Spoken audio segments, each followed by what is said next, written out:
This is from the Post-Millennial. It says, a biological male inmate imprisoned for life for strangling a cellmate to death in 2004 and previously identified as a transgender woman is now demanding to be treated like a baby by prison staff and wants to be given diapers and baby food.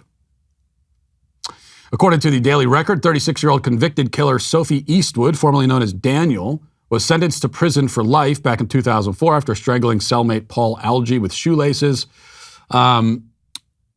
Eastwood has been jailed at Dumfries Young Offenders Institution at 18 for dangerous driving and then strangled and killed someone. Now he's in jail for life. In 2016, Eastwood then claimed to be a woman. Originally he said he's a gay man, and then he said, well, okay, it turns out I'm actually a woman. And this was in a psychologist session in prison. And so I guess the psychologist, I mean, you've got a guy who's in prison for murdering somebody, and he says, oh, I'm actually a woman. And then the highly trained psychologist says, oh, well, I guess you are.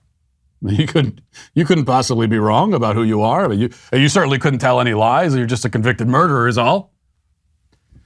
And so Eastwood has been jailed in a women's prison since 2018 and takes a testosterone blocking drug. Again, follow the trajectory there. I mean, it makes a lot of sense, right? You've got a convicted murderer, obviously a dangerous person, says, I'm a woman. And then immediately it's, well, you couldn't possibly be wrong. You couldn't be deluded. You couldn't be lying. And why not just put you in a women's prison? It's not like you've demonstrated yourself to be a violent, dangerous person. And so he got exactly what he wants every step of the way, of course. And now he identifies, rather than a woman, more specifically, he identifies as a baby and demands diapers and baby food from the prison staff. I guess there's a question about whether he identifies as a female baby. I'm not exactly sure.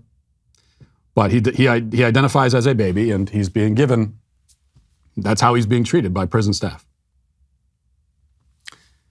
There's no end to it. Once you remove yourself from reality and you start to you declare that we have to affirm someone's alleged self-perception,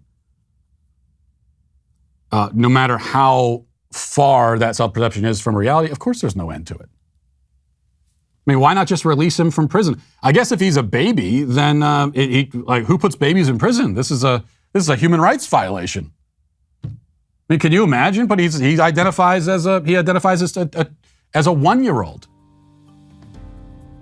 What kind of backwards society would put a 1-year-old in prison, for God's sake?